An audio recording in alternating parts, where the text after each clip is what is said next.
In this video, we're going to be switching between Illustrator and Photoshop.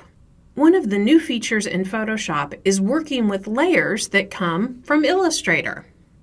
So start out by launching Illustrator and opening the file.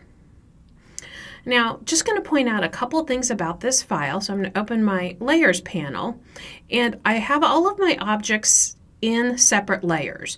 So you do have to have everything layered inside of Illustrator for those layers to move over to Photoshop. Also note, I've named some of them, I haven't named others. That's just to show you how those are coming in. So what can we bring in? Vector shapes, paths, anything that we've created with lines, rectangles, polygons, text, clipping masks, it can all come over.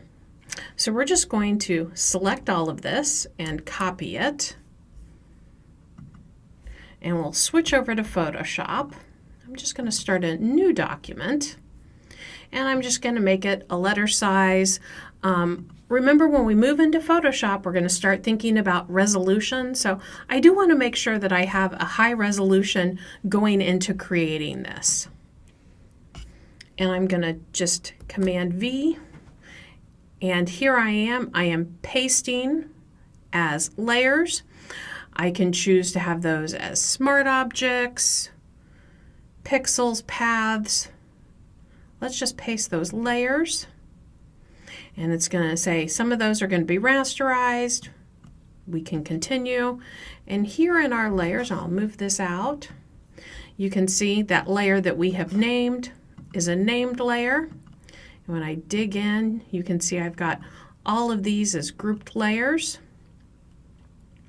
Let's go in and work with this layer. So this is right here, we've got a path layer. So I can edit it, change the style of it. This is a great way to start adding textures and playing with things that you can do in Photoshop. All of the appearance effects that we have inside of Photoshop can be applied. So that is bringing in your layered artwork from Illustrator.